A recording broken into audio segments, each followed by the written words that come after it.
во славу Ингушетии. И ее работа во многом связана с нашей республикой, с нашим народом, с историей нашего народа, за что ей тоже огромное спасибо. На сегодняшний день, если я ошибусь, Марит поправит меня, Марит Цароева работает в Сорбонне, это крупнейший университет Франции, находится в Париже, является сотрудницей Национальной французской библиотеки имени Миттерана. Я прав? Правильно говорю, да? Доктор наук, причем, по-моему, дважды.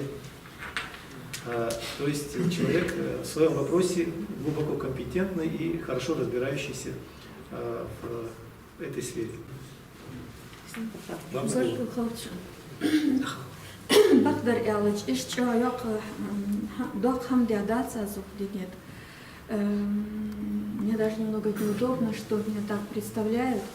Я просто исследователь, работающий в двух областях. Я начала с Ленинграда, училась там в аспирантуре, защитила кандидатскую диссертацию по романской филологии, то есть по истории французского языка, развития языка из латыни во французский язык.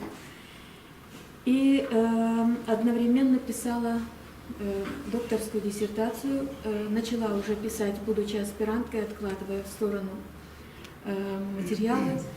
Кандидатскую диссертацию я защитила на год раньше срока, и поэтому вот мне была предоставлена еще возможность заниматься сбором материала по моей специальности. Я выбрала тему развития диалектов, развития говоров Франции вокруг Парижа. Париж и окружающие территории. Но, к сожалению, в это время произошла так называемая революция. Это был 91 год. Я должна была поехать защитить докторскую диссертацию в Ленинград, но мне сказали, что я иностранный. После этого я связалась с Сорбонной. К моему счастью, приехал представитель французской интеллигенции в Киргизстан, и я через него передала раскладку моей докторской, основные моменты моей докторской диссертации, и она была принята в Сорбонне, в смысле моя тема и основные положения были рассмотрены ученым советом и приняты.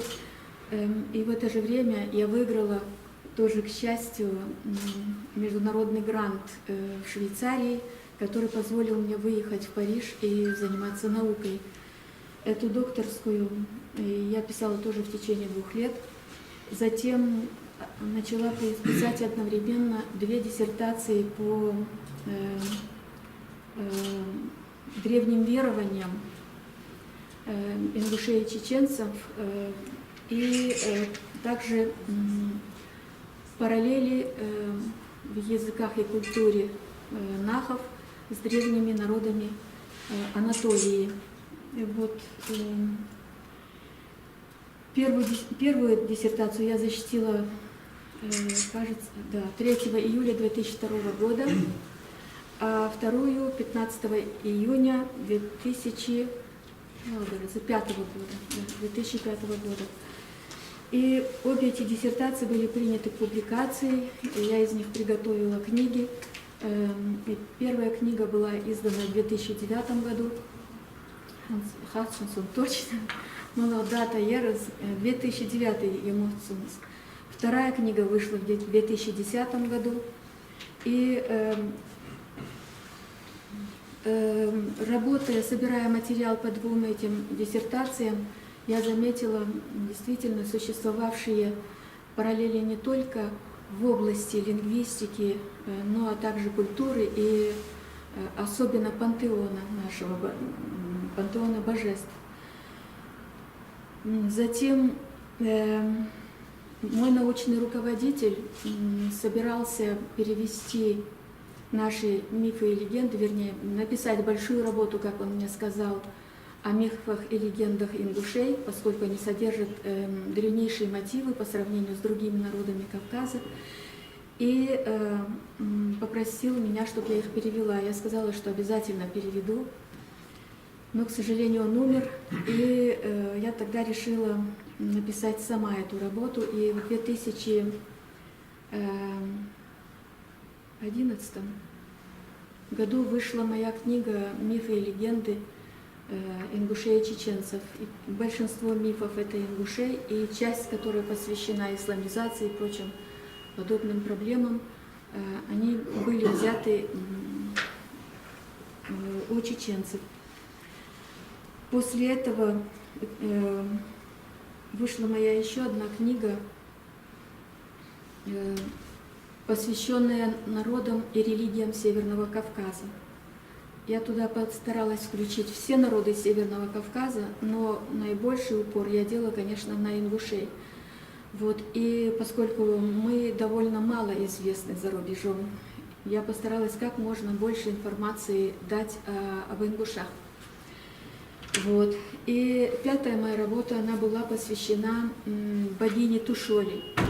Это одна из самых таких колоритных наших древних божеств, включающая очень много моментов из нашей истории.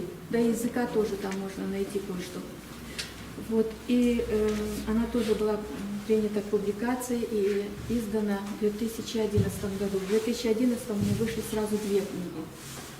Вот. И, к сожалению, 2012-2013 годы были очень сильно заняты лекциями всевозможными, и не только, скажем, в Сорбонне 3, но еще в École des hautes études en sciences sociales.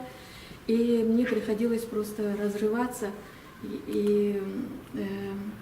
Но, тем не менее, я собирала материал по депортации нашего народа, хотя это немножко отдалено от моей специфики историка по религии, я все-таки решила написать эту книгу в память о родителях и о всех ингушах, которые умерли там с тоской по родине и мечтая быть похороненным на родной земле.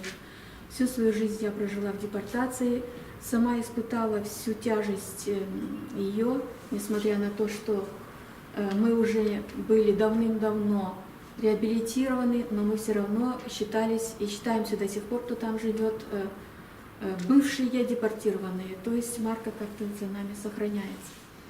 И, естественно, будучи там во Франции и имея возможность писать открыто все, что я могу писать, я решила эту книгу все-таки выполнить. И вот первый вариант ее уже закончен, и я надеюсь, что к концу 2015 года я ее сдам уже в печать. Вот параллельно сейчас я собираю еще материалы по нашим контактам с древним миром, опять же углубляя с Урарту и с хуритами. И то, что вот наши старшее поколение исследователей, мы уже пожилые, да, ведь, вот, но наше старшее поколение еще в 70-х годах говорило о существовании этих контактов, но это рассматривалось не очень лестно, скажем, по отношению к нам, и не верили, как это может быть, чтобы у ингушей были такие глубокие корни. И когда я хотела написать работу параллель культурelle и культурные и лингвистические параллели между Кавказом и Анатолией, я обратилась к своему руководителю, спросив его, может быть, он возьмет продолжение, так сказать, это же продолжение диссертации под руководство, и он мне прямо заявил, месье Шахашидзе, он мне сказал, нет, мадам, этого не может быть. Как это не может быть? Не может быть, чтобы у ингушей было 3000, ингушам было 3000 лет, то есть в культуре нашей. И вот этот был первый момент, когда я с ним очень сильно рассорилась, и я ушла полностью в Сорбонну 3, он работал как это называется, Институт des langues orientales, то есть Институт восточных языков. И все языки, находящиеся от Франции, да, вот русский в том числе, считаются восточными языками. Вот. И был такой, и он очень известный мирового значения лингвист Клод Ажеж. Он согласился, когда увидел все, что я собрала, он согласился руководить этой работой. Вот. И вот это, то, что мой руководитель мне сказал, что никак не может быть, чтобы корни моего народа уходили в такие глубокие дали, вот это меня и побудило это сделать. Я очень рада, что я это сделала. Вот. И вот хочу теперь продолжить, потому что есть очень много еще моментов. Когда я эту работу представила, послала специалисту по дешифровке клинописных текстов хуритского, хетского, урартского языков, месье Лебран, он дал мне очень лестную характеристику на эту работу и попросил ни в коем случае не забрасывать. Но я вот немножко забросила, поскольку должна была написать книгу о депортации, а сейчас вот приступаю непосредственно по возвращении к написанию работы по культурным параллелям. Вот. И я не буду задерживать ваше внимание на час, как мне было предложено. Я думаю, что вы можете мне задать любой вопрос, и я честно вам отвечу. Тогда на правах модератора еще раз я хотел бы единственное от себя такое пожелание, может быть, я не совсем в курсе дела, чтобы ваши работы переводились на русский язык, на ингушский язык, может быть, чтобы они были доступны нашему широкому кругу читателей, исследователей, ученых, потому что я знаю, вы для многих наших историков на сегодняшний день являетесь ярким примером для подражания и эталоном ученого. Спасибо, конечно, за комплимент, но примером для подражания, я вам честно скажу, я не являюсь, поскольку я такой же, вот я знаю, что Берсник — это один из самых известных у нас краеведов, и он собрал огромное число материала, который хватит на многие диссертации докторские. Есть у нас еще очень, очень сильные историки, я читала их работы. Вот так что... скромность украшает, конечно, любого человека, тем более ученого. Я говорю это без скромности. Если бы я действительно таковой была, я вам честно говорю, я бы сказала прямо. Но в данном случае есть люди, которые, может быть, даже более сильные, чем я. Вот. И что касается написания, перевода работ на русский язык, одна работа была переведена уже, она работа о богине Тушоли. Но, к сожалению, я так и не получила ни одного экземпляра этой работы. У меня у самой ее нет и не было. Она вышла в 2013, по-моему, да? Нет, в 2012, я забыла даже. Вот, но пока, а вот у Аслана есть, оказывается. Но у меня ее нет. Но она будет, поскольку спонсор, который меня... В 13-м? В 12-м. Он мне сказал, что все будет так, как я хочу. То есть у меня и не было просто возможности еще и с ним встретиться. Вот. Кроме того, я собрала данные из 2 диссертаций, вот, перевела обе диссертации, собрала 2 данные, все, что касается ингушского пантеона, его богов, параллели и прочее. Я сделала одну книгу, она занимает где-то более 500 с чем-то страниц. Вот. И другая, вот чисто параллели, все, что не касается прямо пантеона, я отнесла в другую книгу. И эти 2 книги сейчас находятся у нашего сенатора Ахмета Паланкоева. И он сказал, что книга будет опубликована где-то, может быть, книги обе, где-то ко дню Ингушетии. То есть через месяц где-то уже. Да. Значит, первая называется «Пантеон ингушей», и вторая называется «Следы древних цивилизаций в языках и культуре ингушей и чеченцев». Вот чеченцев я тоже включаю туда, как мне сказали, что надо только ингушей, и я сказала, попросила не указывать мне, что мне делать, потому что я привыкла к свободе, И кто бы что бы мне ни сказал, я буду делать то, что я считаю нужным. Но, конечно, я прежде всего ингушка. Вот. И если работы людей интересны, я их обязательно привлекаю, материалы интересны, я их обязательно привлекаю, кто бы они ни были. И осетины, даже если у меня и осетин там много. Вот такая вот перспектива. Спасибо. Так, у меня просьба единственная к вам. Поднимайте руку, представляйтесь и задавайте вопрос. Так вот, Тимур Кадзоев, да, на правах. Тимур Кадзоев. Вроде писатель местного значения. Я знаю. Знаете, да? Так вот, я хотел такой вопрос. Вы сказали, что вы говорите о связях с народами Анатолии. Анатолия это сейчас, как мне известно, если я не ошибаюсь, это в Турции находится, да? А в Древней Греции какие у нас связи были, да? Ну, в Древней Греции, я так думаю, это мое мнение, что мы находились под влиянием одного центра. Вот. Поэтому можно обнаружить в далеко отстоящих регионах тоже параллели. Почему одного центра вы считаете? Ну, Ведь, извините, я не закончил. Да, конечно. Вот возьмите, у нас в Ингушах, у ингушей был такой обычай. Вот еще я даже помню, отцы раздевали своих детей, мальчиков, догола, это не достигших 15 лет, и отправляли их в горы. Иди выживай как хочешь. Чисто такой же обычай был у спартанцев. Не только. У спартанцев. Нет, я прочитал, это только у спартанцев.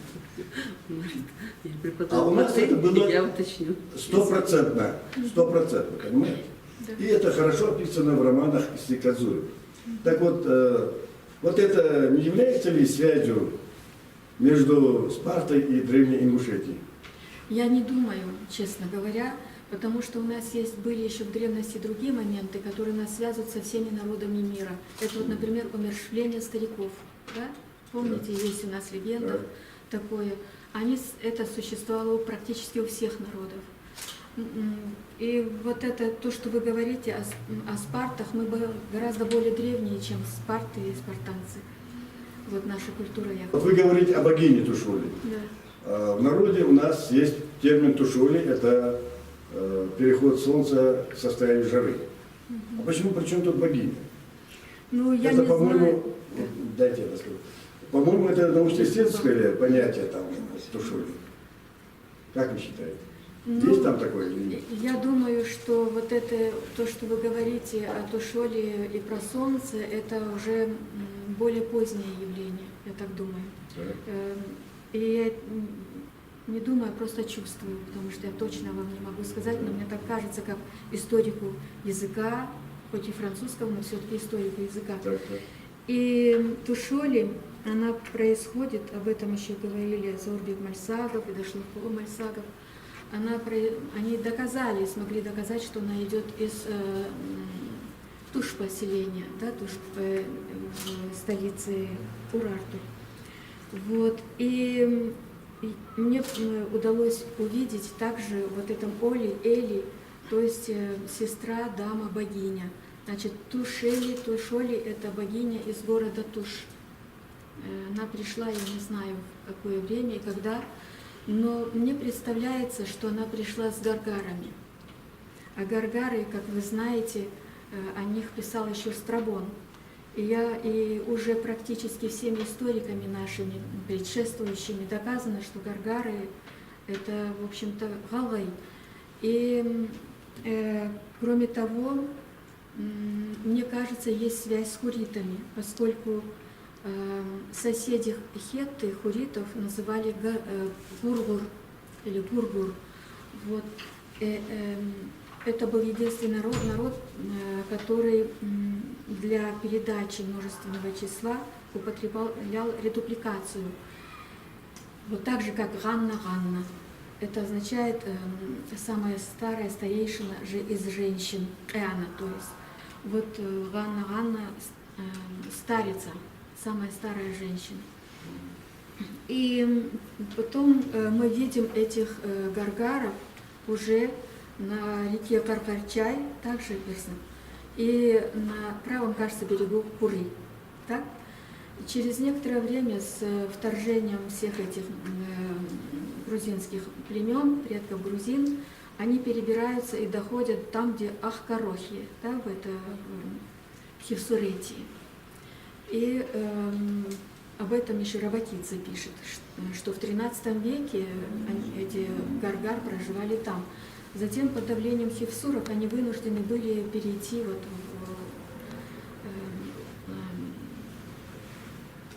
как это более северная часть Ламхи и Арамхи. Вот я забыла слово Арамхи. Вот его и осесть там. И вместе с собой они принесли свои аронимы и топонимы. Поскольку чаще всего наши топонимы и аронимы, они были названы по именам божеств и божеств-покровителей, а с ними нельзя было расставаться, как вы знаете. Вот, и те племена, которые пришли, тоже принимали эти божества, чтобы не навредить себе, поскольку эти божества могли наказать за то, что они изгнали их носителей. Вот, и Волкова, и другие исследователи увидели топонимы одинаковые, что здесь за Арамхой и что там перед Арамхой, Арамхи. Я вот думаю, что это связано как раз с этим процессом. И Галгай вынуждены были вот уйти в Мицхальское общество. И последний вопрос. Значит, вы сказали, что контакты с древним миром. Вот как далеко заходили контакты ингушей с Древним Римом? С Древним Римом? Да. Что вы скажете насчет этого? Ну, опять-таки, у нас особых контактов, кроме военных, помните, когда они обнаружили Амазонок, то какой-то век был, по-моему, 6 век до нашей эры где-то, да? Таких особых контактов культурных у нас не было. Но у нас есть общее божество с ними, это Ма. У нас он Малха, а у них просто Ма, было, вернее, божество. Вот, и я думаю, что это вот те же самые лувиты, которые явились последователями хеттов, уничтоженных вот эти мушкая-муски носки. Эти лувиты, они распространили как раз в Европу вот это вот божество. А так... Хорошо. А то Тимур меня цитирует тут. Ладно. Извините. Так, Ибрагим Цароев хочет задать вопрос журналисту. Ибрагим Цароев, Россия-1, радио Ангуш. Вот как раз, не уходя далеко от той темы, которую вы закончили, ингуши и чеченцы. Тема эта, в общем, не помню, не буду говорить, кто ее задавал, но, в общем, эта тема развернута до такой степени, что сегодня открыто говорят, что никаких общих корней у нас нет, и какой-то братский народ. Что вы скажете, как компетентный человек, на эту тему? Что общего у нас с чеченцами? Кто мы друг для друга вообще? Спасибо. Ну, в общем-то, вы знаете, что мы все жили отдельными племенами, также и сравнительно до недавних пор. Вот, и мы были, мне так кажется, примерно одинаковые носители галгайского языка и носители вот нохчинского языка. Примерно одинаковое количество. Вы знаете, что Галанчош, Бамут, вот этот вот весь регион, там проживали люди, которые с нами одинаково говорили. Вот, но вот с приходом Шамиля они были все чеченизированы, эти Бамут и даже Мялхи, которые практически ингуши, да, они все стали называть себя чеченцами. Мне кажется, что в более далекие времена мы были отдельными племенами, и в еще более далекие племена, мне кажется, мы были даже, может быть, народностями отдельными. Но я так просто говорю гипотезы, пока еще на ощупь я ничего не нашла, но что-то вот такое прощупывается. Например, когда я изучала, пыталась, вернее, изучить наше божество Мецхал, то обнаружила, что Мецхал и Мцхета, они, в общем-то, родственники. И потом выявила, что существовали вот такие племена, как Мушкая, И у многих народов, у разных авторов, они называются по-разному. У одних мецхи, у других мецхи, у третьих мушки, у четвертых там, в общем, тут нет, я вот очень много названий, я их нашла где-то 20 с чем-то альтераций разных одного и того же, названия одного и того же племени. Вот, и первая волна была в 13 веке до нашей эры, этих мушкая. Они разбивали Урарту, да, не успели, Урарту выгнала их вот на Кавказ. Затем вторая волна, которая уже действительно разбила Урарту, те же самые племена, это 7-6 век до нашей эры. И многие исследователи относят мушкая к предкам грузин, да, вернее, месхи и мецхи и мцхе, да, к предкам грузин. Но вот наша топонимика показывает, что огромный ареал, во всяком случае в царинском обществе точно, эти буйные племена тоже, по всей видимости, оставили свои следы. Это Муши, Хи, Моский Корт и так далее. Я сейчас точно все эти топонимы не помню, но много там топонимов и имена тоже. Вот, то есть вот часть этого народа, затем часть Эхки, другой совсем народ, такое впечатление, я даже боюсь это говорить, но они далекие потомки ассиро-вавилонян, да, аккадийцев. Вот. Третье, может быть, какие-то хуритские племена. Четвертое, хетские племена. То есть Кавказ – это калейдоскоп народов и культур, языков. Более поздние, вы знаете, тоже приходили к нам и армяне поселялись, и грузины, вот в частности мальсаговые, да, тоже имеют корни. Затем многие другие племена присоединились к ингушам, стали говорить на ингушском языке. И по всей видимости, общее проживание в течение многих веков вынудило эти народы говорить на каком-то общем языке. Да? Но все-таки акценты были немножко разные. И поскольку это горы, которые хранят в течение сотен и тысяч лет языки и культуры, то и акценты тоже сохранились, я думаю. Ну, Вот. сама формулировка «братский народ» имеет ли она право на существование? Да, конечно. Это наши братья. Единственные, кстати, на свете. Так, еще кто-нибудь хочет задать вопрос? Девушка.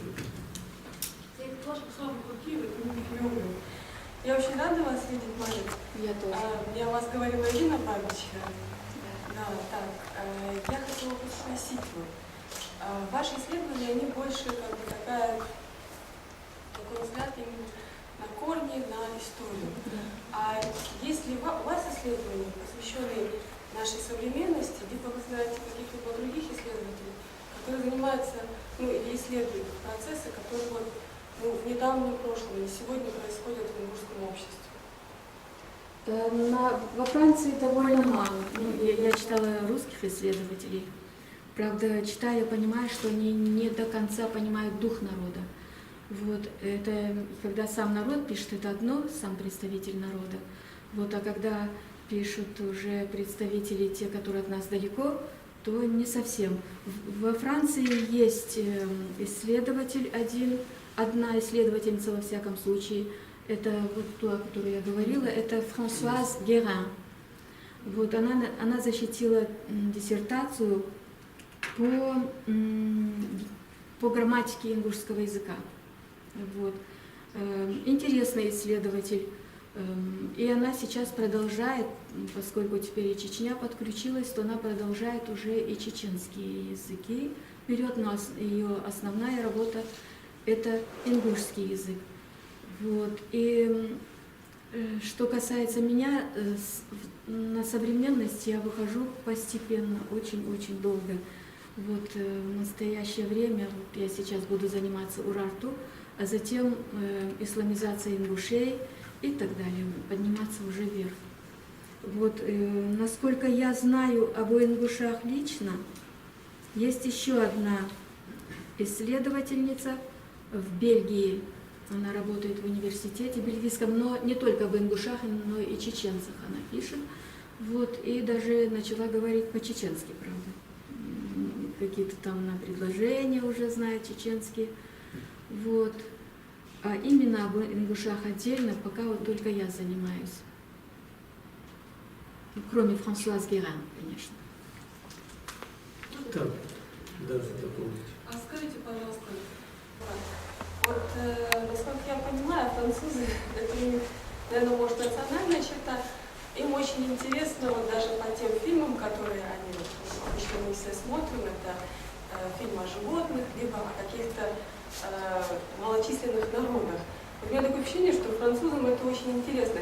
Именно вот это вот локальные сообщества, именно маленький народ, именно вот эта вот этническая мозаичность любых регионов с точки зрения исследования, наверное, поэтому Кавказ наиболее интересен. И вот насколько эта тема вот у обычных французов, потому что вот у британцев я заметила, им очень интересно следить, например, за бывшими колониями, какие процессы происходят в них, да? Вот они отслеживают, даже обычные британцы, они вот каждый вечер смотрят газеты, вот интересно, что в Пакистане происходит, там, ну, Америка это как бы тоже как бывшая колония, а вот у французов насколько вот внешне, то есть то, что находится за пределами Франции, насколько им это интересно, и вот насколько интересно, например, тот же самый Кавказ, в частности, мне. Спасибо. И был еще один исследователь, это, прежде чем сказать, который занимался именно ингушским языком, это был Дюмизиль. Вот, один из самых сильных ориенталистов мира. Вот пока сильнее его нет. Ни у нас, ни в Европе. Вот. И Дюмизиль работал с Джабагиевым Магомедом над песнями нашими, а также с Албагачиевым и Куриевым. Вот этими тремя представителями нашего народа в конце 20-х, начале 30-х годов. В 1935 году он выпустил факсимильное издание песни, наши ингушские народные песни. Правда, ингуш тогда слова не было известно, и французы стали произносить ингус, поскольку он написал «с» с такой закорючкой вверху, транскрипцию, а французы, особенно те, которые в транскрипции ничего не понимают, они говорили «ингус», мне было обидно. И, в общем-то, я постаралась, чтобы это переиздание было написано более правильно. Вот, ингуш. Что касается интереса французов, вот когда я должна была приехать к моей руководительнице домой писать диссертацию, я приехала, увидела, на столе лежит целая стопка об ингушах. Где они достали, я не знаю. Вот. И они уже все знали про мой народ. И они действительно очень-очень любопытные. И нас они рассматривают, вот, в частности, тот же Дюмизиль писал, что Кавказ – это хранилище человечества. Le Caucase – это un conservatoire d'humanité, он говорил. Вот. И, конечно, мы для них интересны. Мы очень для них интересны. И теперь, когда они узнали, что мы древнейшие жители Кавказа, мы стали еще более интересными. Было несколько человек, которые собирались даже приехать сюда для сбора материала, да и просто посмотреть, что такое ингуши. И я думаю, что интерес только, в общем-то, начал просыпаться с недавнего времени. Вот. Я не могу сказать, что с появлением моих книг это будет нескромно, но, в общем-то, до того большей частью были чеченцы, да? А вот сейчас стали об этом говорить, и ингуши тоже. И надо дать должное чеченцам. Теперь они при своих выступлениях, особенно если в зале, конечно, они обязательно говорят и про ингушей. Вот. Они из уважения, или не знаю, потому что они могут только о своем народе рассказать, правда ведь? Вот. Но тем не менее они упоминают еще о нашем народе. Откуда? Ну, а можно я один? подряд. Да, подряд. Нет, лучше по одному. Хорошо. Ну, тогда я потом. А вот как-то случайно наткнулся на книгу такого исследователя, как Хумар Гарипекин. Что-нибудь о нем известно? Гарипекин? Да. И вообще, я просто там прочитал информацию, что его материалы все в основном утеряны. Но часть материалов вроде бы попала каким-то образом за границу, в Англию. Ну, то есть какая-то информация об этих материалах? И что в них говорится о нас? Да, вот материалы эти, действительно, часть попала в Англию, но я до них не добралась. Дал Эндельсон, дал Могур Лойсо Вокетевич. Но у нас есть еще исследовательница Макал Богачиева, в Кунсткамере она работает, и она выпустила факсимильное издание Гарипекина, но у него такой трудный почерк. Вот, например, я пыталась там хотя бы в книгу включить какую-нибудь его песню. Я не хотела писать от себя тяну, но разобраться там было практически невозможно. Да, у него и вообще почерк очень трудный. Вот. Гарипекин, он исследователем не был. Он просто собирал материалы о нас. Он очень любил ингушский народ и очень гордился тем, что его каким-то орденом там ингуши сами наградили, не знаю, орден это был или что. Вот, то есть, и я когда беру его книгу, то с большой благодарностью думаю о нем. Это был один из первых людей, который представил нас, скажем, России современной, миру, пытался, во всяком случае, представить нас. Так, еще кто-нибудь вопрос хочет задать? Так, вот Ахмед там руку тянет. Ахмед Барагулин, центр издал. Мария, очень приятно вас очередной раз видеть в центре. Вот у меня такой вопрос.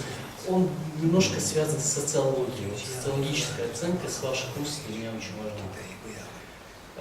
Вот местные исследователи, местные философы, историки имеют склонность в массе своей при анализе исторического материала всегда делать акцент на доминирующую роль ингушей в истории человечества, что цивилизация родилась только здесь, что вот даже были фразы, что как мать и отец могут быть единственные в числе, то есть одна мать, один отец, точно так же цивилизация может быть одна, и она была здесь.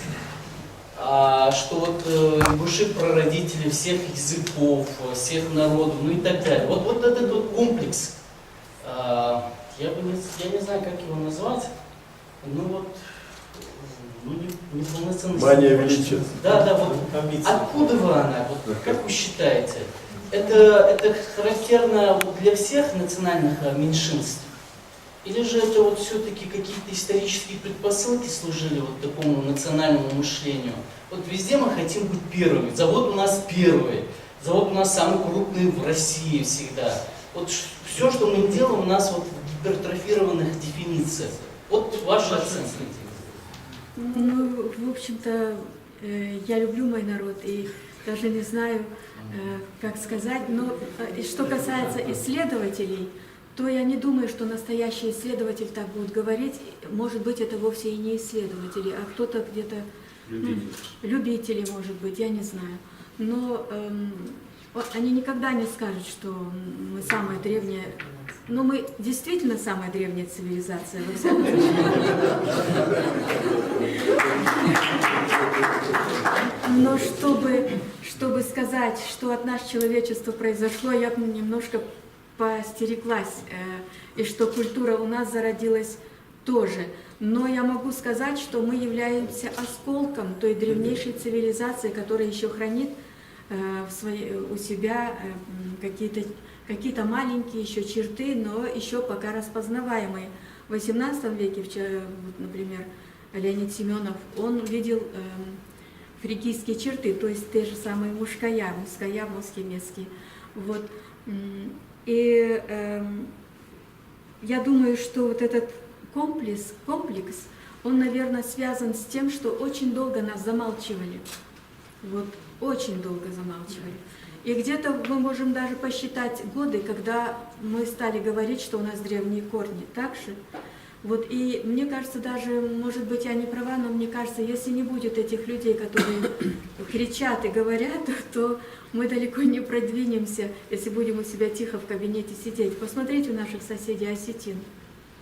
И вот они везде пишут, что они гордятся своим происхождением, что они древние аланы. Они такие же аланы, как я, скажем, Брижит Бардо. Но тем не менее, они аланы, понимаете? Вот. И потому что как в форуме, помните, у древних римлян форум, то есть сцен, как это, где люди сидят, как называется? Арена. Значит, кто громче крикнет, вот той части и правда, да? И здесь точно так же, вот пока существует вот такая неразбериха в науке, кто громче кричит, тот и алан. Вот. Таким образом, они даже присвоили себе это слово, прицепили его к Осетии, хотя они никакого отношения к аланам не имеют. Это кочевые племена, кочевавшие в Передней Азии также и пришедшие на Кавказ. Сначала в XIII веке гонимые, скажем, Чингисханом, и в XV веке гонимые турками. То есть они совсем недавно стали нашими соседями. Но тем не менее, вот они берут на себя вот такую вот роль. Но вот уже растет молодое поколение, которое постепенно имеет более современные методы исследования и смогут доказать и показать правду, мне кажется. Вот, а так нас замалчивали. То же самое происходило и в Киргизстане. Вы знаете, вот я же оттуда родом, могу сказать, я там родилась, выросла и постарела. Но поскольку тоже замалчивали очень-очень долго, и они в большей степени уделяют внимание своей культуре и везде об этом кричат и говорят, что они из древнейших народов Азии и так далее. Видите, это не только мы. Вот. Но где-то люди, говорящие так, правы, мне кажется. Так, да. Вот Тимур еще хочет вопрос задать. Можно спросить? Да. Вот в последнее время, особенно в интернете, пошла такая молва, что мы имеем большой контингент в Китае. Там где-то около 6 тысяч, 6 миллионов. да, 6 миллионов даже, аланов, которые разговаривают на ингушском языке. Правда, когда представители Ингушетии туда поехали, они там ни слова не сказали. Но говорят, вот особенно Зураб Муса, у нас есть такой человек, очень грамотный, интеллигентный человек, он написал, что, будучи в Аравии, эти китайские аланы, то есть ингуши, дали о себе знать на строительстве. Они разговаривали на ингушском языке. Что вы об этом скажете? Правда это? Достоверно это? Ну, честно говоря, я не могу сказать ничего, потому что я не считаю это серьезным. Да? Нет. Мне кажется, нет. Это какая-то отсебятина. Я не знаю. Во всяком случае, данных таких нет, на которые можно было бы опереться и об этом говорить. Вот какие там... Еще. А не следует ли глубже изучить вот этот вопрос, поехать туда действительно научным людям, то есть людям, которые занимаются наукой, не так любители острых ощущений, а так вот посмотреть там, побывать там, как бы это организовать можно было со стороны Франции, я имею в виду. У нас с Ингушетией это не получится, тут целая проблема. Вы не подскажете, это как сделать? Ну, во Франции тоже не лучше дело обстоит, вы Да? знаете, с этим, Ну, конечно. тогда ясно, всё. Вот они, это капиталисты, и они просто так денег не дают. Всё Я, ясно. например, проработала в Сорбоне 12 лет и практически бесплатно, только чтобы за мной хранилось мое звание и так далее. Вот. И мне кажется, что этот вопрос не заслуживает такого большого внимания, как нам кажется. Я не знаю, может быть, Берсах скажет об этом. Ты знаешь, что Если ли? хочет вопрос, я вопрос задал, если можно. Меня, конечно, привлекает своя тема, Берсман Газиков, краевед-исследователь. Вопросы архивной работы во Франции, особенно в Париже. В связи с этим меня беспокоит наследие тех наших земляков, которые там жили, и в особенности Магомед Джибагиев. Вот. А есть ли возможность какая-то вот как-то просмотреть или как-то поинтересоваться, не осталось ли чего-нибудь из того научного наследия, из тех материалов, которые они собирали, и на базе чего он, работая Магомед Джибагиев с Дюмезилем, писал свою работу. Это одно. Второе, это конкретная уже точная информация, это мне говорил Амал Додов. Он в 1943 или 1944 году был у Мурсала Куриева в Париже и делал корректуру книги «Ингушские сказки, легенды», сам корректировал он. Эта книга была на латинской графике. Это он мне сказал сам, что он сам ездил, был там, встречался, был в семье, все такое. Но есть ли возможность как-то вот, может быть, где работал человек, может быть, дома что-то там, или как-нибудь вот, найти эти материалы. И эти материалы, плюс еще тех исследователей, которые были здесь путешественниками, французы, я имею в виду, издавались во Франции. Вот. Но что касается книг, это немножко легче, конечно, можно через библиотеку все это. А вот что касается тех учреждений, университетов, где они работали, возможно, там некоторые, найти материалы. Вот. Есть ли такая возможность и работает ли кто-нибудь в этом направлении? К большому сожалению, Верснов, нет, не работает. Было бы здорово, если бы ты смог как-нибудь организовать поездку во Францию. И если бы ты смог приехать, я бы сказала, где, как, поскольку у меня у самой абсолютно нет для этого времени. Абсолютно нет. Я знаю, что когда Дюмезиль умер, а он работал с Джибагиевым, с Куриевым, с Албогачиевым, то его архивы были переданы в одну из высших школ. Она около Сорбонны находится, одна из самых сильных школ Франции, кстати. Вот, в архивах этой школы. Я сама сейчас заведую архивами этнолога французского Женевьев Массиньон и работаю над ними, да. И точно так же есть специалист, работающий в этом заведении, может быть, над кавказскими или русскими архивами. И большое спасибо за этот вопрос. Я как только вернусь, я обязательно постараюсь выяснить телефон, установить связь, хотя бы зацепку какую-то найти дюмезилевских работ. К сожалению, Магомед Джибагиев умер в 1937 году, он похоронен в Бабини, да, и никаких следов, ничего не осталось. Я пыталась вот через Марьям, которая находилась в контакте с его дочерью, установить, но конкретно мне ничего не прислали. Ни адреса, ничего не прислали.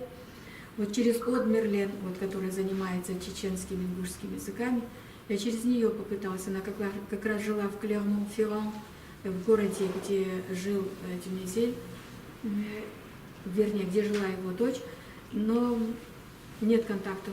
По всей видимости, ее уже нет, я так думаю, потому что она была уже тогда пожилая. Вот этот, я думаю, что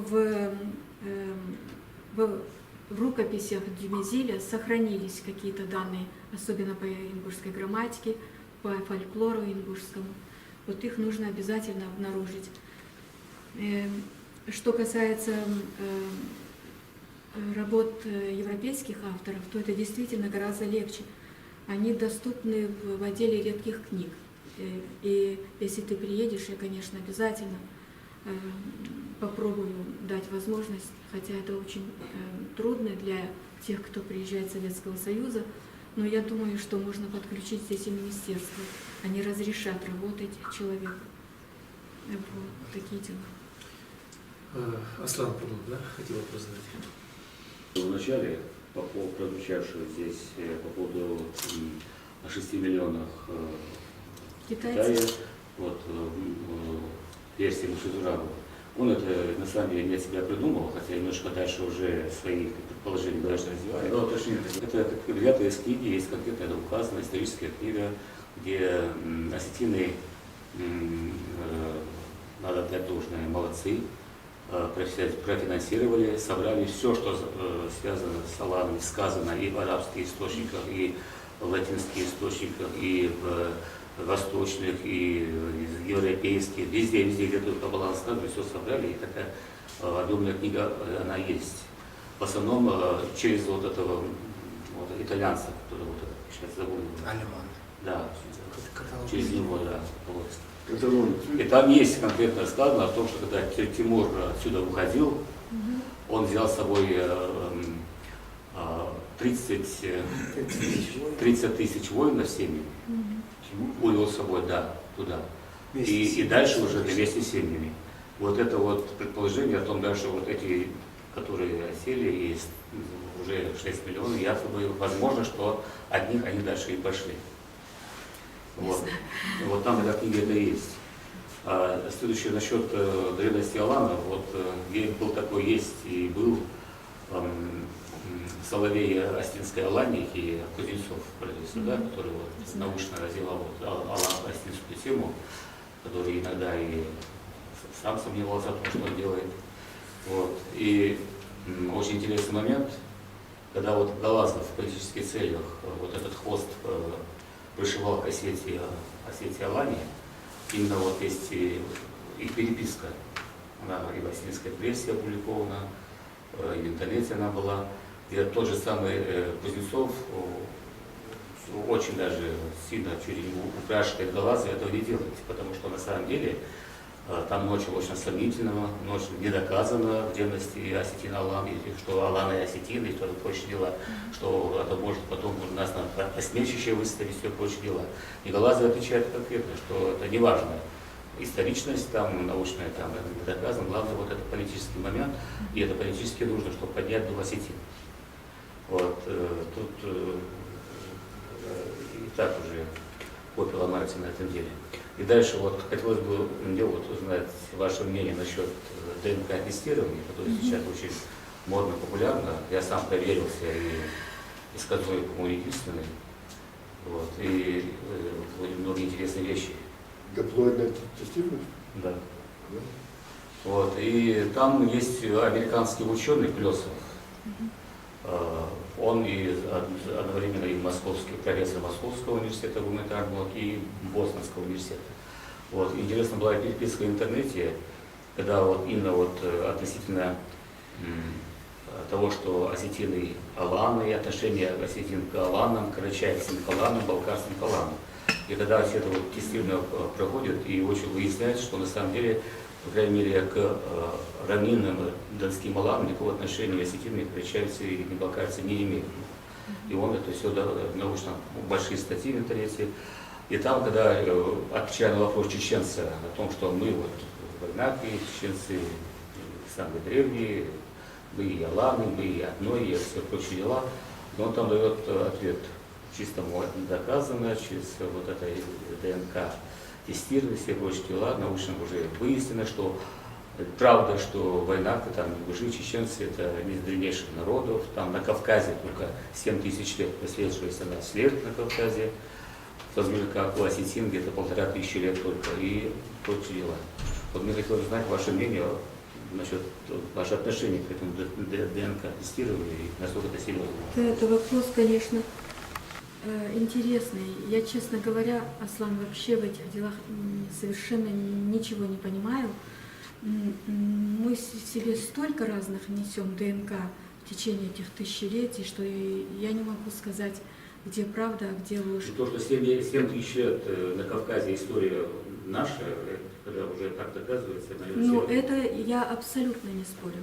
Я знаю, во всяком случае, что наши корни уходят к каменному веку. Это однозначно. Вот. А что касается вот этого ДНК, я немножко как-то с опаской к этому отношусь, ну потому что я исследователь, а не биолог, поскольку эти ДНК могли откуда-то, может быть, и прийти. Ну, вот там выясняется, что выявляются, которые фактически вроде бы и ингуши, и чеченцы, а по ДНК уже как-то... Вот, например, во мне тоже заберц и течет, это вот осетинская кровь, да? И, наверное, она тоже примешалась в какой-то ДНК. Ну, там выявляются какие там... То есть я не особенно верю ДНК, скажем так. Можно я вот свою реплику добавлю, как вы знаете, мы все происходим от Адама и Евы, да, мы все несем в себе определенную ДНК, и как бы у каждого человека в этом смысле родословная восходит к первому человеку, и может быть не совсем корректно вот так ставить вопрос. Ну, а может вообще до истории заниматься Ну, и честно часть говоря, своей крови тогда получается? Если так, что надо Мы должны заниматься историей, но мы не должны заниматься фантазиями. это не фантазия, если наука мировая. Но, в общем-то, мне кажется, что она тоже имеет право на существование, как и любое исследование. Это генеалогия, это наука. И имеет право, и пусть делает. Просто я лично, я имею в виду, вот не Просто стала бы ваше опираться. мнение, как европейца, уже интересно было узнать. Но а насчет метода исследования этого, я считаю, что оно тоже имеет право жить и существовать и развиваться. Тем более сейчас я вот уже несколько работ прочитала по этой теме, уже все больше и больше их набирается. Но, может быть, со временем будут более углубленные исследования, и если не заниматься этим, нового метода и не появится. Поэтому я думаю, что да, хорошо, что существует это тоже, как и археология, правда, там же тоже много, скажем, непонятного в археологии часто бывает. Так вот, вопрос следующий. Второй вопрос. А вот есть такая версия, что наши корни можно искать среди скифов и даже киммерийцев. И есть такая работа, правда, не опубликованная. Вот что вы по этому направлению можете сказать? Не да, южнее Урарта, а вот именно как раз предгорье Кавказа. Я думаю, что со скифами у нас были контакты, но они не так же долго прожили на нашей территории. Но контакты очень сильные у нас были, хотя бы они сохранились даже в самых таких устойчивых наших обычаях древних, я имею в виду, как похороны, да? И помните, когда приносят в жертву лошадь, умершему, приносили, вернее, убивали лошадь, чтобы она сопровождала этого человека в том мире. Раньше, правда, убивали быков. Вот. А потом, когда лошади появились вместе со скифами, их стали вот приносить в жертву лошадей, как скифы делали. Вот, и есть даже легенды, что какой-то Архойгант со своей женой и с лошадью где-то там похоронен у нас. Вот, контакты, конечно, были, мне кажется, но они не настолько сильны были, чтобы взять, скажем, языковые такие моменты, заимствовать у них. Ну вот религиозный, может, я думаю, что религиозный, потому что раньше мы быков убивали. А правда и до сих пор сохраняется у нас обычай забивать быков на похоронах и раздавать мясо, и ничего не оставлять себе, поскольку если себе какую-то часть там оставишь, то он придет или хромой, или без хвоста к своему хозяину вот, на том свете.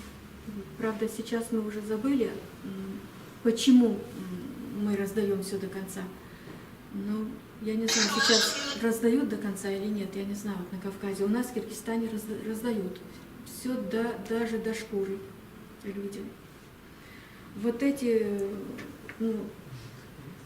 а происходим мы от них или нет, я это не могу сказать. Мой шеф, мой руководитель, вернее, считал, что этот наш Курхарс – это не что иное, как скифская шапка. И мне пришлось там стучать по столу и доказывать ему, что эта шапка еще до скифов существовала, поскольку наши археологи это доказывают. Так что это наше типичное, и ни у кого из Северных Кавказов оно не присутствует. Я читала где-то работу, что и чеченцы стали. А киммерийский колпак? Колпаков разных было много. Тот же самый фригийский колпак тоже. Ну, то есть фригийский колпак. Фригийский колпак. Фригийский колпак это более поздний. Я думаю, что вот рогатый колпак, Курхарс, он более древний, а уже чугун, он более поздний. Вот как раз он, наверное, и есть фригийский. А этот уходит корнями очень далеко, к периоду, когда у нас богиня представлялась точно, вот даже Тушоли, как корова, вот небесная корова. Вот мы обожествляли коров, правда, ели их, пили молоко, но тем не менее они были представительницами той небесной коровы на земле. И вот куритки часто о себе говорили. Я вот по духе эпатажа, да, она говорила, я телица из стойла богини Арина. И также вот ингушки наши были когда-то телицами уст из стойла богини матери Тушоли. И у нас сохранились еще вот это времена, когда они были рогатыми, помните, в наших названиях Уст-Иш, Уст-Ложь, Уста и так далее. Вот. Так, Еще вот что-то? по второму разу руки тянут. Это было... Она, по-моему, уже задавала вопрос. Так, Была обещает, центр ездил. Мария Горького, я летел, что нашла время за такой короткий срок. У меня вопрос не мой, точнее, а вот Амир Курхоев, наш друг центра, не смог приехать сегодня.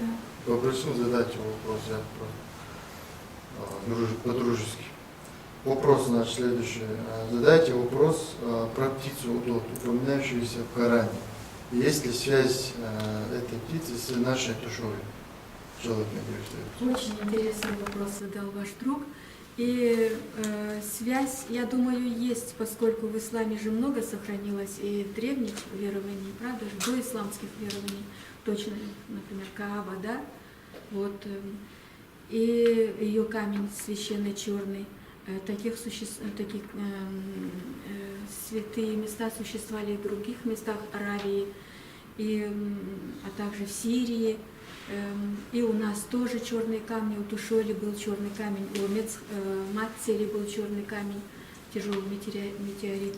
Вот, и у них существовал удот, и у нас существовала птица удот. И почему вот наш Курхарс часто сравнивают с хохолком этой птицы. Она, я думаю, что есть связь вот в том значении, что эта птица была вестником весны, когда природа просыпалась, и когда впервые отправляли трактора, хотела сказать, лошадей пахать, вот, сеять. И раньше эта птица, она являлась самой матерью Тушоли, постепенно она стала ее атрибутом. Вот я думаю, что у древних арабов существовал, и Коран оставил этот след в себе, оставил. Да. Так, ну девушка поднимает, давайте дадим слово еще раз. Я все-таки задам этот вопрос. На одной из лекций Владислава Туровского, он является исследователем культурного ландшафта, на одной из его лекций он сказал, в принципе, что через 100 лет будет один язык, либо русский, либо там английский еще какой-то, ну это в дальнейшей перспективе. И, в принципе, что касается ингушского языка, то фактически это вот там 100 лет, и этих языков уже не будет. И вот по моим ощущениям, действительно язык, он теряет свои позиции. Он уже отходит на бытовой уровень, потому что в повседневной жизни, там, работая, общаясь, приезжая за пределы, он уже, как сказать, менее функциональный получается. И вот действительно, как лингвист, вот, какие перспективы у языка? Вот если объективно, конечно, понятно, что нам всем в душе хочется, чтобы он жил долго, развивался, мы будем прививать своим детям, но насколько он будет функционален и насколько он окажется живучим. Потому что идут и процессы урбанизации, глобализации, и все это на нас влияет. Да, это действительно очень больной вопрос. Я сама, видите, на каком говорю языке, и вообще вы мне задаете вопрос. Но я это исключение, потому что я всю жизнь прожила там, в депортации, да, но я хорошо говорю по-ингушски. Единственное, что когда мне надо быстро сказать, у меня нет практики говорения, а корточек в Берге может быть 120% может быть ингушский. Вот. Но пока существует народ сам ингушский, то я думаю, он не помрет, этот язык. И дух, слава Богу, нашего народа очень сильный. Да, мы говорим на этом языке, и вы заметили, что параллельно дома мы все-таки говорим на своем родном языке. Желание вот России, империи, и Советского Союза, и современной России огромное, чтобы мы лишились своего языка. Вот, но я думаю, у нас еще есть спор в Пороховницах, и в дальнейшем, соблюдая свою культуру, мы будем соблюдать и свой язык. Я заметила такое наступление с некоторых сторон. С одной стороны русский язык, а с другой стороны исламизация и вытеснение наших обычаев. Я вот такое вот заметила, то есть как будто сговорились, знаете, какие-то две тенденции сговорились между собой, чтобы изнутри и извне народ растворился. Я не знаю, где его сейчас хотят растворить, потому что раньше нас растворяли в Средней Азии, в депортации, также не разрешали говорить, но благодаря нашим родным, матери, отцу, мы все-таки, несмотря на то, что живем там, сохранили свой язык. И я думаю, что мы сохраним его. И вот наша задача, даже если я занимаюсь какими-то другими проблемами, я приложу в дальнейшем все свои силы, чтобы культура наша не увяла, и чтобы интерес у нашей молодежи, вот у вас в частности, не пропал к этому. Что я могу, я сделаю. И также сидящие здесь люди, мне кажется.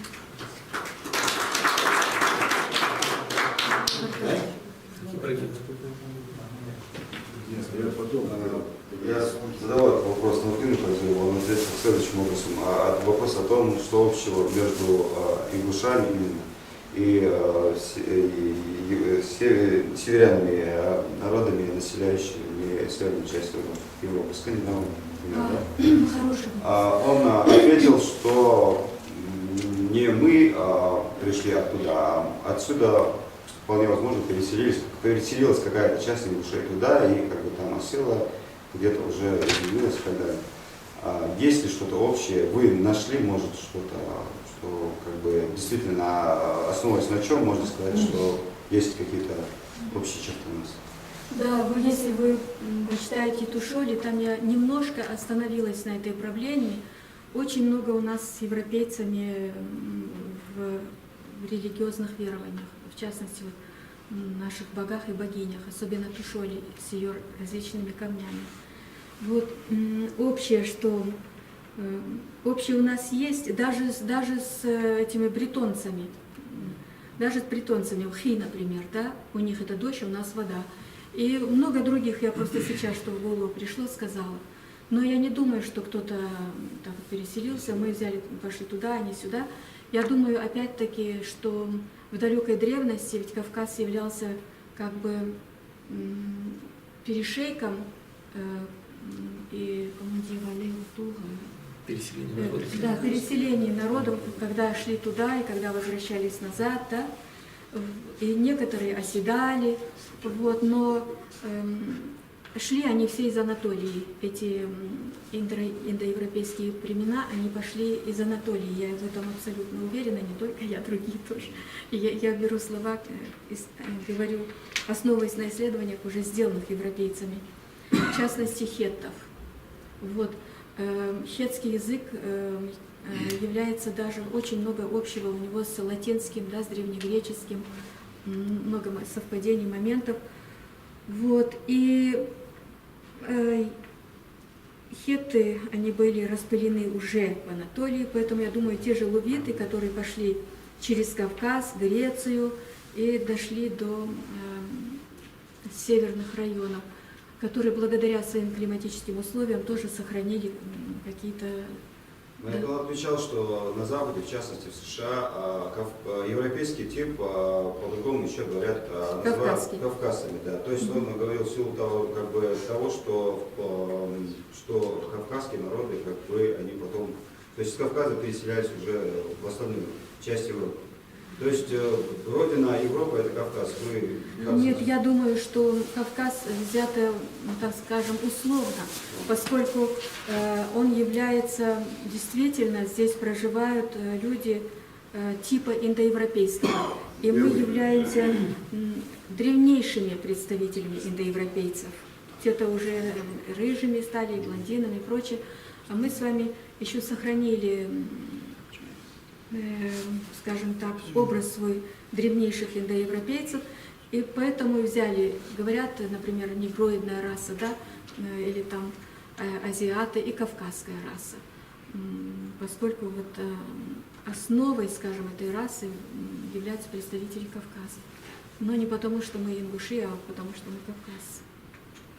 Так, вот хотел еще вопрос. Да, у меня вопрос Аздоя Лорци, видео-менеджер центра СД. Вот у нас один из предыдущих гостей, Беслан Кукурхоев, на основе там, нескольких своих положений, гипотез, новое такое направление вывел, или старое, забытое новое. Вот именно философия ингушского языка, особенности на основе особенностей лингвистических, языковых, как бы того, что философские термины легко передаются ингушским языком, в частности, а также на основе того, что, например, многие ученые наши древние, да, говорят, что мы произошли от Ноя, нас является его наследниками, да, одного из пророков Всевышнего, а также того, что, допустим, коранические термины, да, они легко переводятся на ингушский язык, и им легче понимать на ингушском богословские понятия, чем на русском даже, да? И именно вот первая часть вопроса – это народ Ноя или не Ноя. И второй вопрос – это он оттуда же, из философии ингушского языка, он говорит, что нет в ингушском языке понятия богини, боги и так далее. Есть диал, и диал он как бы один. Диаллах, диалаш такого слова нет. Вот есть ли в ингушском языке богини? Тогда если нет слова боги, откуда как бы, у нас целый пантеон? Значит, я буду с последнего, а потом по мере того, если я не отвечу, пожалуйста, подсказывайте мне, что я еще не сказала, хорошо? Значит, что касается названия боги или богини, они у нас были. Значит, Бог у нас был Цув, да, и он соответствует лидийскому слову Цив, и слову Амола будет Ци, то есть огонь. Да, и кроме того, у нас богиня тоже была Цув. И кроме того, ее называли еще Эли или Алла. Алла и Алла, да, скажем, еще в хуритский и урартский период Алла это была женщина. Там еще сохранялся, по всей видимости, матриархат. Вот и Эла, и Алла это означало госпожа, богиня, мать. Также вот мы говорили о Тушоле, да, богиня Тушоли. И божества слова у нас тоже существовали. Существовало это слово во множественном числе. Вот, если вы обратите внимание, у Башира Далгата там есть воззвание девушки, которая хотела уйти с гор, да, спуститься и поменять место жительства. И она вскричала «Ва диалой, диалой», то есть о божества. Еще что-то там было? Народ Ноя. Народ Ноя, но мы гораздо древнее, чем Ной. Да? Гораздо. Где-то на несколько тысяч лет древнее Ноя. Так что Ной это замечательно, конечно, но это пусть армяне уже занимаются. Ной к нам приплывал, правильно? Да. Правильно. Так, еще вопрос кто-нибудь хочет задать? Нет, я, по-моему, все ответила. Ну, в принципе, все. Да. Так, ну вот Ильяс. Это вот женщина встала, мне кажется. Мы ей дадим сейчас слово. И у меня такой риторический вопрос. Просто я хотела, наверное, по лет 15 выплыть из своей жизни, от Дойла не знаете. Я хотела узнать, сколько книг у нас переведено на русский язык, и если они вот в этом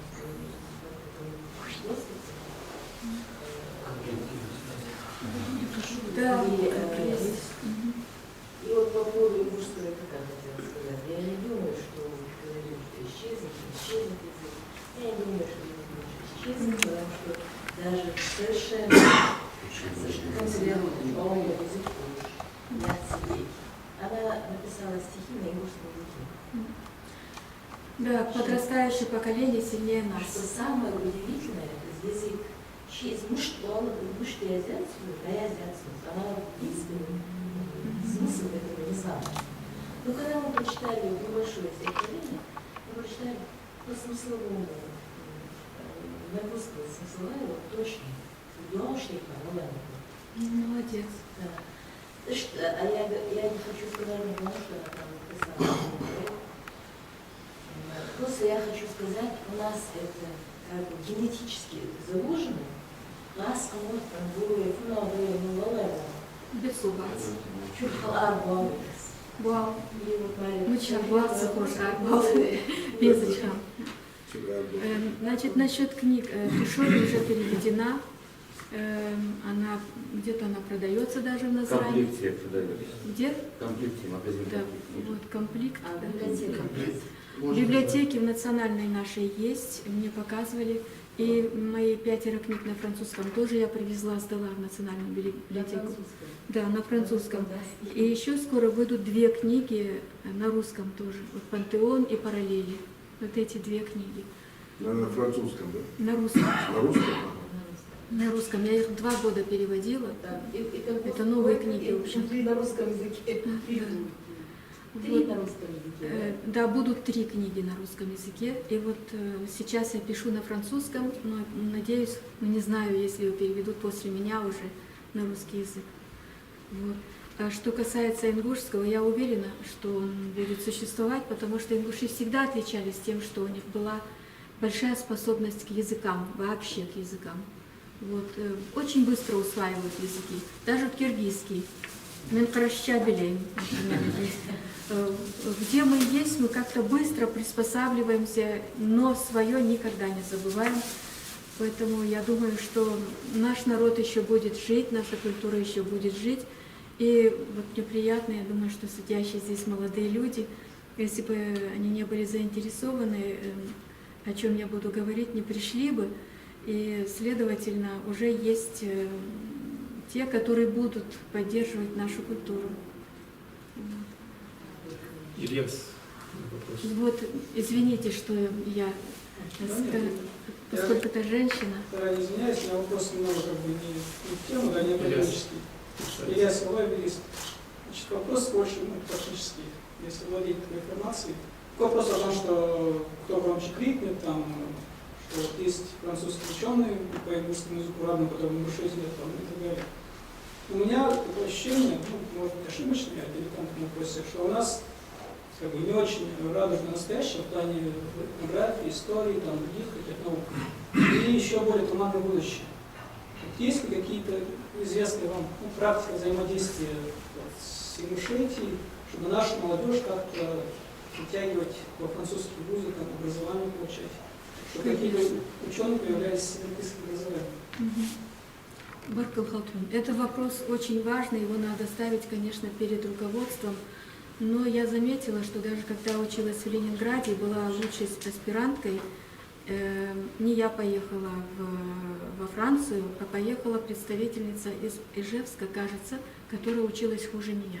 То есть вот такая тенденция. И почему-то окраины, особенно Кавказ, не особенно представлен. Если туда и едут, то дети состоятельных родителей, которые имеют возможность это сделать, отсылают там, они снимают квартиру, живут. А так, как чтобы жили, вот как я жила, я, конечно, не позавидую тому человеку, но тем не менее, даже пусть так, с таким трудом, но нужно посылать и нужно просить наше руководство из Ингушетии посылать во Францию, а не через Москву, скажем так. Я не знаю, есть ли такая возможность у нас. Если будет желание, возможность будет посылать. Вот. И я скажу, что школа французская, она действительно очень хорошая школа. Я рада, что я ее прошла. И было бы здорово, если бы у нас могли послать. Но живущие там ингуши уже потихоньку начинают, уже дети подрастают, и я думаю, они в дальнейшем принесут нам какую-то пользу. Но они живут далеко, я-то приехала, приезжаю и буду приезжать, и может и останусь, да? А они навряд ли уже захотят приехать навсегда сюда. Но есть люди, которые очень любят свой народ и будут продолжать работать для этого народа. Пусть будет там, но лишь в любви. Меня хотел тебя дополнить этот вопрос как раз. Мы на базе фонда культурно-просветительского центра «Эздил» создаем фонд поддержки молодых ученых. Мы как бы предполагаем поддерживать тех наших выпускников вузов, которые хотят и имеют потенциал заниматься научной деятельностью, но не имеют организационной, финансовой поддержки. И параллельно наших молодых людей, выпускников школ, которые имеют потенциал и возможность, желание учиться где-то за пределами в хороших престижных вузах, в том числе за рубежом. Поэтому мы думаем, что мы с вами в дальнейшем будем как бы в этом плане сотрудничать, держать связь. И наши ребята отсюда будут выезжать, и в том числе из Сорбонны, учиться, заканчивать и представлять нашу республику, возвращаться сюда, привозить знания и выстраивать какие-то мосты отношений с научными центрами за пределами. Сейчас коллеги поступают, это было Так, мы полемику сейчас пока вступать не будем. Так, у нас время подходит к концу. Последний вопрос. Человек. Мурат Шишханов, очень приятно вас видеть, мы здесь в Ингушетии, мы все вы помните, встречались, помните, 17 лет назад в кампусе Сорбонны. Я очень хорошо помню глаза. Аникотичная была ситуация, когда мы шли ночью и искали одного человека, и впереди идет силуэт женщины, мы видели, и по-французски обращаясь, excusez-moi, mademoiselle, Ола, еще я.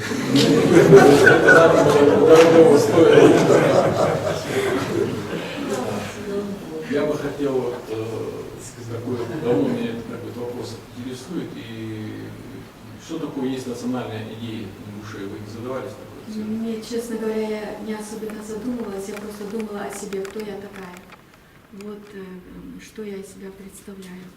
Вот Марису, какая национальность во мне глубоко сидит. Вот. Самоидентичность. Да, и я откопала, что я ингушка, еще и замороженная такая, глубоко.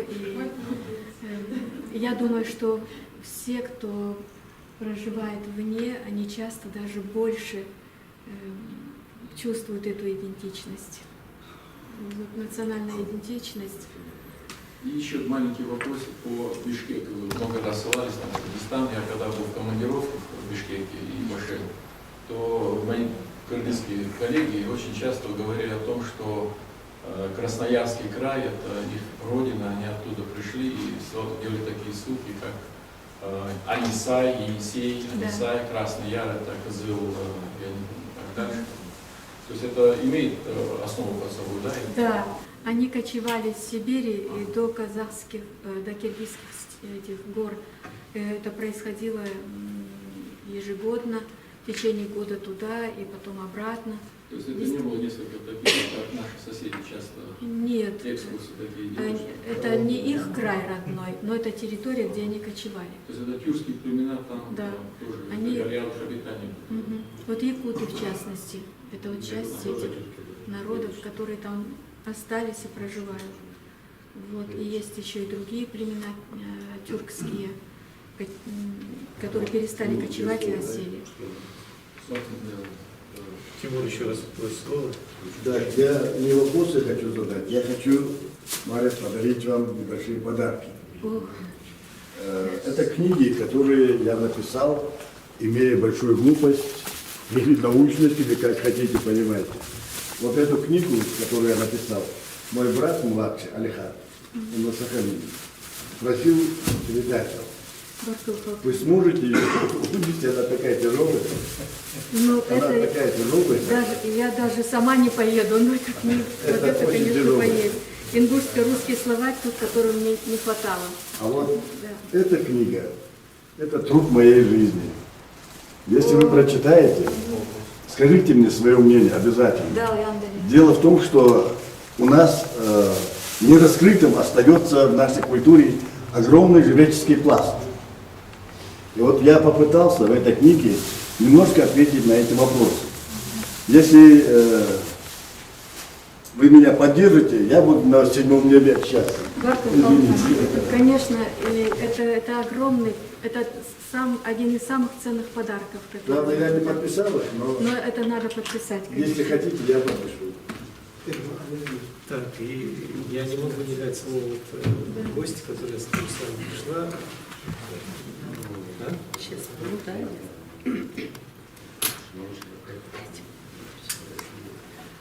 Я заведующая кафедрой французского и латинского языков Ингушского госуниверситета. 43 года Чечено-Ингушский госуниверситет, Ингушский университет здесь. Ну, регалии точно такие же, профессор, кандидат филологических наук. Вот, вы знаете, вот вопрос, который вот вы сегодня затрагивали, это не просто вопрос, это на самом деле сохранение нашего русского языка. Как отметила Марит, вы заметили, что нас пытаются в буквальном смысле, я не знаю, как разбить, но лично мне, как преподавателю, который 43 года работает в ВУЗе, мне страшно за то, что творится в нашей республике с нашими традициями, с нашими обычаями. То, что у нас убирают традиции, это одно. То, что у нас ингушский язык, на самом деле мы его можем потерять, это второе, но мы его не потеряем до угла, потому что в каждом из нас сидит такой ингуш, которого трудно выбить. Из нас не могли выбить ни в Казахстане, когда были, в Киргизии, когда были репрессивные, не выбить и сейчас. И вот такие вот лекции, они просто необходимы. Мы благодарны Маре, ее вот этой исторической ценностью, которую она вносит в ингушскую культуру. Что касается, вот, когда говорили, есть ли связи там, с Грецией, Римом, на самом деле, я не хочу сказать, что именно греки и спартанцы, но обычаи древних римлян очень много совпадают с нашими. Это табу, не называть город Рим, не назывался Римом, это был город Урбин. Это было запрещено. Невесту, когда выводили, нельзя было, чтобы она наступала на порог. Ее выносил. Выводил его мальчик из благополучной семьи. И вот как сегодня сказали, что мальчиков отправляли 15 лет для того, чтобы он вступил в взрослую жизнь, не только спартанцы, но все древние римляне, отправляли своих мальчиков далеко, в безлюдные места. Он должен был обязательно босиком. И год себя кормить. Через год, когда он возвращался, в первую очередь третейские судьи проверяли его пятки. Если он одевал обувь, его отправляли еще на один год. Потом его клали на скамью, стягали его с скамьи, и если у него 13 судей наблюдали за его лицом, если у него на лице появлялась гримаса боли, то его опять отсылали, он не мог вступить в взрослую жизнь. То есть очень много обычаев и ингушей на самом деле напоминают и древних римлян. Но тут другая сторона. Но то, что сегодня мы открываем, что мы на самом деле глубоко древняя цивилизация, это настолько нас поднимает, что сегодня мы должны бороться за каждое слово. Вот я сейчас увидела ингушский словарь, и я, честно говоря, из-под земли буду его доставать. Почему? Потому что... Нет, не у вас. Нет. Дело в том, что сейчас в школах, когда изучают дети ингушский язык, самый страшный предмет, самый трудный предмет – это ингушский язык. У меня 6 внуков учатся в лицее, вот в этой, в Магасовской. И у нас самый трудный предмет, который мы учим всей семьей, это ингушский. То есть фонетика, грамматика, она не развита, понимаете? И сегодня все мы должны бить тревогу по этому вопросу. Нет ни одного фонетического правила. Почему я говорю «кулгиш»? Почему я говорю «сугул»? Это что такое? Когда у ингушей были «кулгиш»? Кильгиш? Кильгиш, правильно? Да. Когда у ингушей «сугул» было? А вы прочитайте вот эти стихи, прочитайте эти учебники. Оказывается, хотели объединить чеченский и ингушский язык и написали грамматику, фонетику ингушского и чеченского языка. Чеченцы свой язык сохранили, у них нет ни одного изменения. Они как говорили, так и говорят. Что касается ингушей, быстро приняли этот средний язык и написали во всех учебниках «кулгиш». Я детям объясняю, «кулгиш, да, что, кильгиш, да, что». Меня спрашивают, почему здесь написано «кулгиш». И как я должна это объяснять? То есть, вы знаете, вот эта древность, откуда идет, если еще один человек здесь, в Ингушетии, не возьмется за современный ингушский язык, мы на самом деле его потеряем. Я надеюсь, что наш ингушский научно-исследовательский будет работать. Я надеюсь, что вот те, кто сегодня заинтересован, если бы знали, бы, что Мария Царуева здесь будет, я уверена, что здесь бы 1000 детей сидели. Те, кто хотят сегодня сохранить и знать об ингушском языке. Знаете, у меня есть эти книги на французском языке. Я с удовольствием их читаю. Это далекое прошлое, но я уже слышу, какая богиня Сдуть здесь, да, хандац. Хандац. Пускай я знаю, что была богиня, пускай я знаю, что мы не были исламистами, но мы сегодня в глубине души мы более сильны, чем эти арабы. Так, если на то пошло. Нет, сдуть здесь, да, ну что хочешь, да. Вот понимаете как? И поэтому я, например, благодарна Марете, что она здесь, вот от души. Я видела сегодня, вы знаете, честно говоря, получила истинное удовольствие от того, вот какие вопросы вы сегодня задавали. И вот от ее имени, она, я знаю, вот от имени Марии я хочу поблагодарить вас всех и поблагодарить за то, вот за эту теплую встречу. Она настолько теплая была, вот вы знаете, вот такое ощущение, вот как будто, вот, я не знаю, какая-то такая аура идет из зала. Как родные. Вот, да. как родные. Вот именно, что все родные. И все в один унисон. Понимаете, все, кто сейчас здесь сидел, все одинаково, вот, вы одинаково болеете за ингушский народ и за ингушский язык. Да, одинаково. Но вот как вы сейчас подняли вопрос, и даже этот центр ездил, поднимите вопрос о фонетике ингушского языка, чтобы чуть-чуть больше было пособий по ингушскому языку. Чтобы не я Асан Галай Махмуд. И я догадываюсь, вот когда написано это слово, я догадываюсь, что это слово, так как я знаю, как его произносить надо, но я не знаю, откуда это рэп появляется, которого нету в языке. Я удивляюсь, обыкновенное слово «гургл», его как-то пишут так, что ты его, ну, китайский. А вы знаете, как дети его называют? Когда ко мне приходят, Наня, ты китайский поможешь? Сделать китайский язык, он китайский. Поэтому он на самом деле может исчезнуть, если мы за него не будем вот так вот бороться, как сегодня с другой части света приехал человек, который посвятил этому жизнь. И притом я знаю, какую жизнь она там прожила. Вы знаете, Франция, это, как Мария сказала, капиталистическая страна. Там нету сердоболия, понимаете? Там нету. Там выживает, карабкается. И вот дойти до этого уровня, это надо было просто быть великой женщиной. Я надеюсь. Насчет Жабагиева приезжали, да.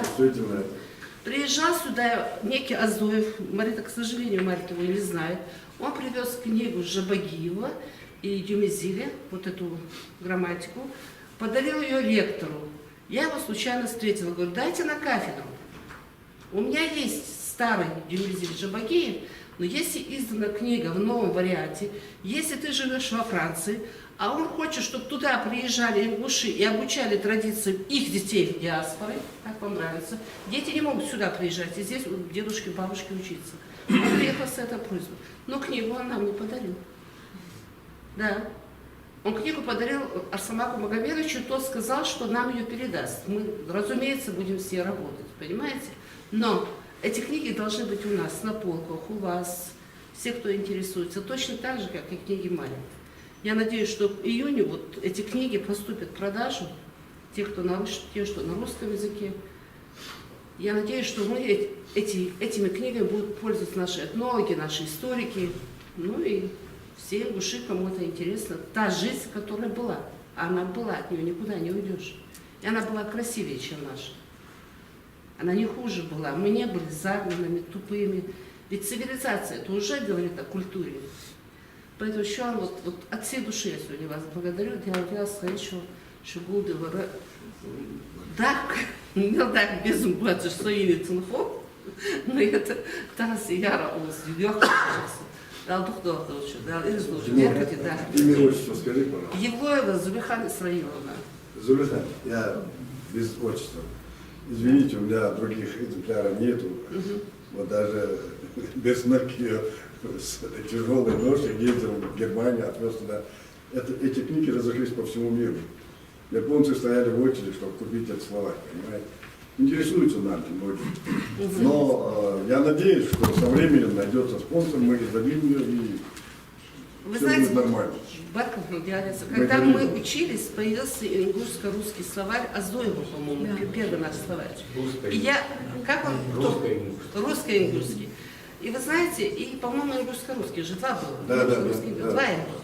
И вы знаете, вот предисловие к этому словарю, вот у нас была презентация, я тогда еще училась в университете, и мы сидим в зале и говорят, ингушский словарь обогащен, я как сегодня помню, по-моему, на 200 терминов больше. убрали ингушские слова и ввели неологизм русского языка. Ну, это закон. Это на 200 слов объединили язык. Мы тогда ахнули, понимаете, как? По-другому тогда невозможно было. А это был закон, требовали 30% Ну вот я вам говорю, это объединили язык. В советское время. Это объединили язык. Вот есть При такой каждом вот издании. детский сегодня, детская сегодня, вот это как называется эта книжка? Вот это то, что дает эта книга, не дает ни одна библиотека. Там есть в конце пословицы, поговорки. Мы со студентами пишем по пословицам, по поговоркам ингушским и используем вот эту маленькую детскую книжку. Потому что в другом месте мы это найти не можем. Вы понимаете? Это вообще, конечно, вот та, что вопрос об исчезновении ингушского языка, он стоит далеко, вот, очень глубоко. Государственной поддержки нет. Я за словарь, я честно говоря, я серьезно говорю, у меня есть все словари, которые здесь выпущены по ингушскому языку. Но, к сожалению, даже обыкновенное слово абрикос и персик, это одинаково, оказывается, в ингушском языке. Понимаете, там такие ошибки сделаны, которые, ну это, короче, это все, конечно, наша жизнь. Это уже техника, да. Это уже техника, Да. поэтому... Будем над этим работать. Будете над этим работать. И насчет Спасибо. поездок. Для того, чтобы, вот, например, в Японии, когда учат специалистам, мы маленькая республика и могли бы этот метод применять. В школе где-то с 6 класса, там 13 лет, 6 класса сидит психолог и воспитатель на последней партии, и о каждом ученике ведут запись. В 9 классе, когда они заканчивают, надо идти на ориентацию, на профориентацию.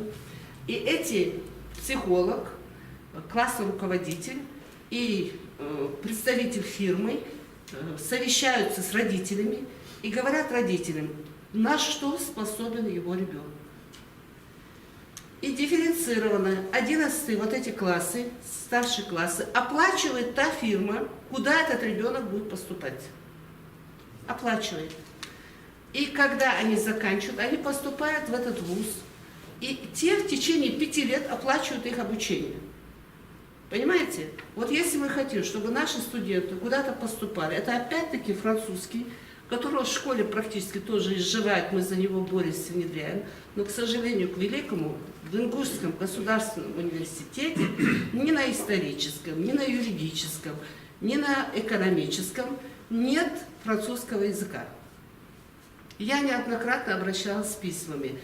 И при том, а ко мне идут письма, вот я отвечаю теперь на ваше желание, ко мне идут письма, Институт России при посольстве Франции, дайте, пожалуйста, кандидатуру менеджера, который обладает французским языком для продолжения учебы во Франции. Дайте юриста, знающего французский язык, чтобы он изучал юриспруденцию Франции. К сожалению, у нас этого нет. Так что... Есть над чем работать. Есть над чем работать всем. По-французски мы как-то по-английскому искали, то не нашли. По-английскому, между прочим, я вам скажу одну вещь. Весь факультет, все факультеты изучают английский язык, это одно. И все школы Ингушетии английский язык. Там можно найти. Не изучаем, но вот секретарь суда европейского искал специалистов, с России запросы были, по линии остаться юристом мы искали. Из Ингушетии человека, владеющего английским, его юриста не нашли. Ну, я говорю, дайте нам французский в тех факультетах, вы бы нашли бы. Я вас уверяю. Потому что наши студенты ездили, и Мария видела, 8 человек Ингушского госуниверситета в 2005 году были, они были очень высокие отзывы. Это студенты были нашего отделения, они все на ЦПК учились, по второму образованию. Я не это говорю, я говорю, нам надо над очень многим думать. Теперь как бы завершая нашу передачу, нашу встречу, я уже по своему журналистскому привычке, да, по журналистской привычке заносит немножко. Марик, я бы хотел, вот у нас наш один из спонсоров чайного клуба, это фирма TerraLink, они вот, у них такая как бы условие, чтобы лучший вопрос, который задан из зала вам был, получил приз, специальный приз, это вот блокнот и фирменная ручка с символикой. Вот выберите лучший вопрос, который вы считаете, на ваш взгляд, самый интересный сегодня прозвучал, и вот этому человеку вручим. Да. Это очень сложный вопрос, но я, наверное, к Тимуру.